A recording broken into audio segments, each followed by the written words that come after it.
Mario Kart DS is one of the highest selling Mario Kart games, and is filled with a bunch of Mario Kart classics. A lot of these tracks are really fun to drive on. In the game. For this video though, I'm wondering how many tracks in the game would be drivable by like a real life car. This has become kind of a series on this channel, but you don't need to have watched any of the other videos to watch this one. Anyway, for this video, I'm just trying to see how many tracks a real life car could finish 3 whole laps on and like complete a full race. Like imagine the Mario Kart team decided to do the most insane thing ever and just make all of these tracks in real life. I'm just seeing how many would be possible to drive on. So a jump like this would make a track impossible to drive on because it would just totally wreck a normal car. Also, I'm going to be ignoring terrain for this video, so just because a track is like really sandy or muddy and a real life car would probably get stuck, it won't affect whether or not I deem that track possible to drive on or not. I'm going to be playing on 150cc because I feel like that's the closest you can get to like a real car's speed. Also, boost pads like this wouldn't work in real life, so I'm just treating them like they would be normal like ramps or just normal road. And yeah, I haven't played this game in like 10 years, so just if I do some stupid things in the gameplay, just please ignore it. I'm trying my best, I swear. Oh, but if you've seen the Double Dash video, it won't be like that bad, so don't worry. Also, I'm just gonna be showing the top screen of the DS because it's where all the gameplay happens, and also I couldn't really figure out how to show both, so we're just doing the top. Anyway, let's get started with the first cup in pretty much every Mario Kart game, Mushroom Cup. The Mushroom Cup in every Mario Kart game is full of basic tracks just to get the player used to the controls and the mechanics of the game. This game's Mushroom Cup is no exception and starts out with possibly the most basic opening track of any Mario Kart game, Figure 8 Circuit. I bet you can guess what this track is shaped like. It's literally just the name. So yeah, with that said, it's pretty obvious that this track is the first pass of the video. I mean, there's no jumps, no water sections, just flat road. Yoshi Falls is up next, and this track is pretty much just a big oval, so I guess we're just covering all of our shapes here. The difference here though is that there's these waterfalls coming off the track in different areas. These falls aren't really that big of a deal though, because there's bridges to go over them. The only spot that draws any question is the third bridge around this corner. But honestly, I think it's fine, because if you just take it pretty slow, a car could do this just fine, because you're not jumping over anything. The third track here is Cheap Cheap Beach, and this is the first track that I think is just completely impossible. The whole sand thing isn't a problem, but right at the start of the race, there's this huge ramp, and I gotta say this jump is just a little too large for a regular car to be able to do. Especially if you have to do it 3 times during a whole race. The final track here is Luigi's Mansion. This spooky track doesn't really have any jumps, like there's this half ramp thing or whatever, but that doesn't count. There's this mud section, but I mean, so what if your car gets a little dirty after a race at Luigi's Mansion? Either way, nothing really gets in the way of this track being completely possible. To start out Flower Cup, we have Desert Hills, and wow, what an awesome creative name. Anyway, the fact that these goofy fellas are all over the track isn't really a problem. Even though creatures like this aren't in real life, I'm not gonna let it make a whole track impossible. But yeah, like the name says, there's a bunch of hills all over this place, but none of them are steep enough to make the track impossible. There is this little jump here, but again, you're not going over anything, so it's fine. So yeah, this one is just fully possible. Delfino Square is just such a cool track. I want to see this one in the next Mario Kart game. For most of this track, you're just driving around a city, like this market or this town square kind of spot with this huge statue of a pianta. There really is only one questionable part about the track, and that's the drawbridge. Sometimes the drawbridge is all the way up when you're racing and you take a massive jump into the air. But if this was in real life, you could just wait until it lowers till it's completely flat. So we have ourselves another possible track. I don't know how, but Waluigi Pinball isn't the last track of this cup. Like you'd think they'd save one of the best tracks in Mario Kart history for the end of the cup that it's in, but nope, it's third. Anyway, right off the start, there's this tube that launches you up into the air. This kind of tube thing wouldn't be possible to make in real life, and even if you could, it would blow a car up into smithereens. So, Shroom Ridge is just a nice little road through the mountains of the Mushroom Kingdom. There's a bunch of real-sized cars that are actually driving on this track alongside you, so if any track would be possible, it would be this one. Now we're on to Star Cup, and we're starting out with DK Pass. I don't know why Donkey Kong gets so many snow-themed tracks, but yeah, it's a solid course. And while a pass usually means a drivable road up through the mountains, this track does not live up to that name. For most of the track, it's just a winding uphill road, but then the snow section starts. The fact that it's snow isn't a problem, but it is a problem when that snow section leads to this massive jump that a real car wouldn't have a chance of surviving. I guess you could say DK would not pass. No? Oh, okay. Moving on. The second track here is Tick Tock Clock, and this version looks very different from the one on the Switch. It makes me appreciate the details that were added in even more on the Switch version. On this one, there aren't even any jumps in the starting section like there are on the Switch version. The only questionable part about this track is the part where you switch from the road to the gears, but I think it would just damage the front bumper. I don't think it would actually ruin the car and make it undrivable. Finally, we have this game's Mario Circuit. I was just waiting for this one to show up. This track doesn't have any jumps or anything, it's just a flat road.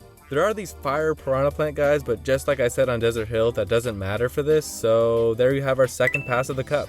The last track here is Airship Fortress, and this is the track that I want to see the most in the next Mario Kart game. This track is just so awesome with all the bullet bills firing at you, and I just know they can make it even cooler in the next game. Anyway, this track has a whole cannon that fires you from the airship to a broken tower, and while that is pretty awesome, it makes this track impossible, because a cannon like that would turn a car to ash.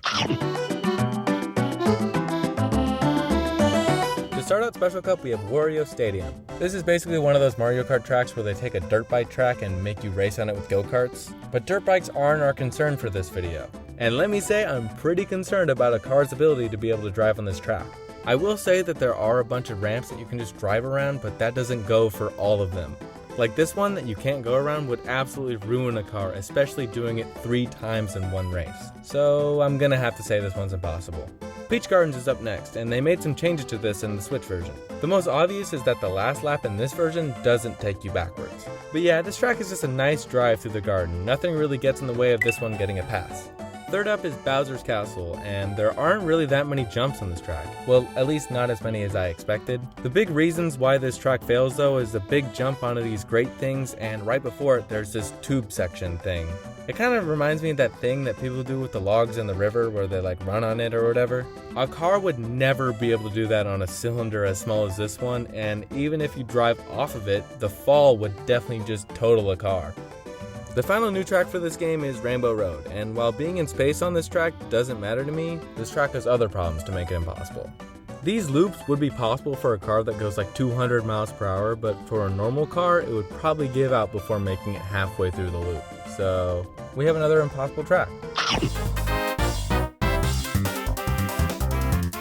Now we're getting into the Retro Cups, and to be honest, I think most of these are going to be possible to drive on, but we'll see. The first one of these retro tracks is Mario Circuit 1, and just like I suspected, this track is just a flat road all the way around, so we have ourselves a pass. Moo Moo Farm is up next, and I always kind of forget about this track because it's just Moo Moo Meadows if it was just worse. Anyway, this track isn't fully flat like the last one, but the little bumps on the road wouldn't stop any normal car from being able to complete this track, so we have another possible one. Peach Circuit is almost exactly like Mario Circuit 1, so it's completely flat and a complete pass. There really isn't that much to say about this track, like look how short a lap is, like wow. The last track of this cup is Luigi's Circuit from Double Dash, and a little spoilers for my last entry into the series, this one is fully possible. The jump at the start of the track and the other one halfway through just aren't big enough to be any sort of problem. Alright, well let's see if Banana Cup can make this a little bit more interesting with maybe one impossible track. Donut Plains 1 kicks off Banana Cup, and while this one's a little different because it's on dirt rather than just like a road, it's basically just the same as all the other circuit tracks. It's just a completely flat road from start to finish. Frappe Snowland actually has something going on in the track. There's these hills and jumps and stuff, and there's these snowman enemies throughout the whole track. Firstly, I'm just going to say that these snowmen can just easily be plowed over by a normal car, like they pose no threat to anything. There is this jump here though, and honestly it's pretty close, but I'm gonna say it's possible because it's not that far up and you only do it once per lap. So a car doing this 3 times throughout the course of a race wouldn't absolutely total it. I think it would do some damage, but it would be possible to drive on. So since that was the only question I had, that makes this one fully possible. GBA Bowser's Castle 2 is covered in these tiny jumps over lava, and like 90% of them are just fully avoidable. There is, however, this one that isn't avoidable. Also, remember that in real life these boost pad things wouldn't work and would just be a slight ramp. This honestly seems more like a speed bump, and since you can't get that much speed after the sharp turn right before this jump, I don't think you could make this jump in real life, so I'm gonna have to say this track doesn't pass, and that this one is impossible. The last track of this cup is Baby Park, and I've already covered this track twice in my older videos, but yeah, this is the most basic track that Mario Kart has to offer. It's literally just an oval, so yeah, it's pretty obvious that this one's possible. The first track of this cup is SNES Koopa Beach 2, and from the start it looks like this one is completely impossible. Like, parts of this track are just completely covered in water. But the water on this track is only like an inch deep if you stay out of the sinkholes, so it wouldn't be a problem. So we have ourselves another possible track. Choco Mountain is a classic Mario Kart track, and this rendition has some hills and some falling rocks. Neither of these things really get in the way of this track being possible though. The hills aren't jumps, and even though the rocks are dangerous, you can just wait for a gap in them falling, so this one's completely possible. Next up we have Game Boy Luigi Circuit, and this is just like all the other circuit tracks, but with a little bit of rain falling. So yeah, you know the drill. Completely flat track, it's a pass. Mushroom Bridge is up next, and this is another one of those tracks that has actual real-sized cars driving alongside the player. So for this one, it's pretty easy to say that we have another pass here. Now we're on to our final cup, and to start us out we have Choco Island 2. This track would definitely do a number on a car suspension if you were to drive really fast through the whole thing, but if you take it slow, I don't see why this track wouldn't pass. Banshee Boardwalk is the second track here, and first of all, I completely forgot this track existed, and I gotta say this track is pretty cool. Anyway, the bats right here wouldn't be a problem because a real car would just run right through all these things. There's a part of the boardwalk that's broken, and in the track you have to jump down onto a section of the road that's actually going uphill. I think that this jump, while it is small, would probably ruin a normal car after taking it a couple times, so I'm gonna have to say this one doesn't pass. Sky Garden has another one of these tiny jumps near the start of the race, but I think this time a real car could do it because it could get enough speed. That's really the only part of the track that isn't completely flat, so this is another possible track. The last track of the game is Yoshi Circuit, and this track has been in the other games I've covered as well, which is kinda crazy. But yeah, since this is my third time talking about this track, spoilers for the other parts of the series, this track is completely flat all the way around and doesn't have anything to make it impossible, so this game finishes with another pass. Well, that's all the tracks in Mario Kart DS that you can drive on in real life. It's pretty impressive that they made all of the retro tracks in this game feel pretty new, and a lot of them were actually portable for the first time when they got added to this game. Anyway, 23 of the total 32 tracks in this game are fully drivable in real life. Here are the stats cup by cup if you want to see them. I think it's pretty crazy how many of the retro tracks are just fully drivable. I guess this game came out when most of the retro tracks were just flat and only had these little jumps, so I guess it would make them possible. But yeah, I really enjoyed making this video, and sorry it took me so long to actually make it. I've just been pretty busy with school. Anyway, if you liked the video, it'd be great if you gave it a like and subscribe because I'm trying to grow this small channel. Anyways, thanks for everyone who's been subscribing recently. It's been really cool to see that, and also thank you for watching this far into the video. That's pretty cool. But yeah, okay, bye.